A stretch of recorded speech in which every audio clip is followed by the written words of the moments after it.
Valley News Live at 5. This flu season is off to a deadly start. Already, 37 kids have died because of a nationwide influenza outbreak, and we may not even be in the peak of the flu season. Hospitals in the Red River Valley are seeing a dramatic increase in patients with flu symptoms. Valley News Team's Ryan Laughlin has the new tool that healthcare providers are using in the Northern Valley to fight the flu. The fever, you have the cough, you have some body aches, some fatigue. The family medicine folks at All True have been busy treating the flu in Grand Forks. There's been a 10 to 15% increase in flu-like symptoms. But it's not just Grand Forks. The North Dakota Department of Health put out the latest stats late last week. Nearly 800 cases reported for the week and over 3,000 for the season.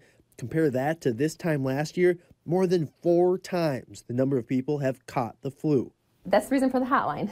It's the first time All True has ever designated a hotline to connect with any and all prospective flu patients. Because you don't have to know whether or not you have to come in. That's why you can call the hotline here at All True. Doctors say besides washing your hands, the best defense is still the flu shot. We do want to be really careful with the really young, also the elderly. Kids 6 months or older should get the flu shot. Doctors say complications from the flu could be deadly. Still get a flu shot, yes. From Grand Forks, Ryan Laughlin, Valley News Live.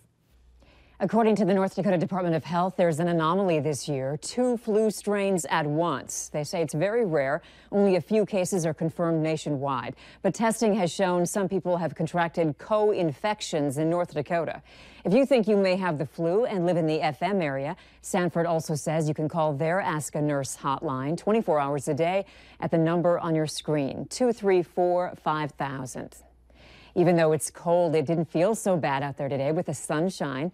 Hutch, still pretty mild this evening? Yeah, not too bad, as we did warm up to above 0 for high temperatures this afternoon, but we'll quickly cool off with light winds and clear skies, as you see on our sky cam. Very quiet conditions. Most of the area clears, some clouds out to the west. As we go through the evening hours, we'll really quickly cool off from the Red River and points north and east of that boundary you see. Out to the west, temperatures will cool a little more slowly thanks to clouds out there. It's nearly 30 out in Hettinger in southwest North Dakota. Here's your planner for tonight. In Fargo, temperatures slipping quickly down into the lower single digits near 0 by bedtime tonight. But look at the south wind. That picks up as we head to bed tonight, and that means temperatures warm towards daybreak. So temperatures below 0 possible, mainly to the east of the Red River as we go through the evening. Elsewhere, it'll be cool, but not as cold as we have been. Okay. Coming up, we have a warming trend to talk about, but it comes with a big hiccup in the forecast, and we'll tell you all about that hiccup here in a few seconds. Okay, thanks, Hutch. You bet. The man responsible for a statewide blue alert after police say he tried to run over an officer in Bismarck appeared in court today in North Dakota after waiving extradition in South Dakota. This morning in Burleigh County Court, Ulysses Villalobos faced the judge on charges of attempted murder and fleeing a police officer. He's looking at a maximum of 25 years in prison. I'm asking for a $500,000 cash bond and the condition that if the defendant can post bond that he's not allowed to leave the Bismarck area. He's being held at the Burleigh-Morton County Detention Center. We're following a developing story tonight out of the Twin Cities as authorities continue working to end an hours-long standoff with a man holed up in a hotel room near the University of Minnesota campus. Officials say 2 people are in the room with the man, but stopped short of calling it a hostage situation. They have not confirmed if the man has a gun at this time. Officers were called out around midnight, according to a university spokesperson. They haven't said what led up to the incident at this time. Streets in the area have been blocked off since 7 a.m. and an unknown number of guests have been evacuated from their rooms. The university said there was no direct threat to students walking to classes. In a text and online alert early Monday, the university described the incident as a public safety situation and urged individuals to stay away from the area. A sentencing date is now set for a Denver woman who pleaded guilty in a shooting during protests in North Dakota against the Dakota Access oil pipeline. 38-year-old Red Fawn Fallis could face up to 15 years in prison. Prosecutors have agreed to recommend no more than 7 years. Fallis was accused of firing a handgun at officers during her October 2016 arrest.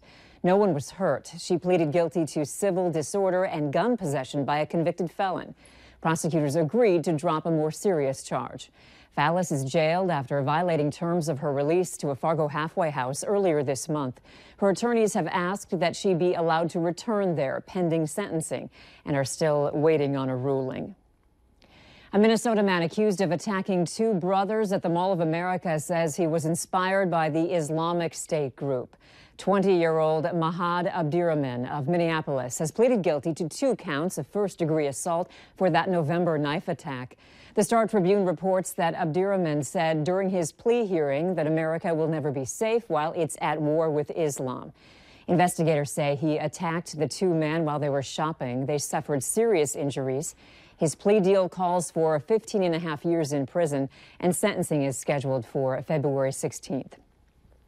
Deputy Director Andrew McCabe has stepped down from the number 2 spot at the FBI. He's now on leave until his retirement date in March. McCabe has long been a target of Republicans and President Trump. He worked on the investigation of Hillary Clinton's use of a private email server while she was Secretary of State, and his wife accepted money from Clinton allies in her unsuccessful bid for the Virginia Senate.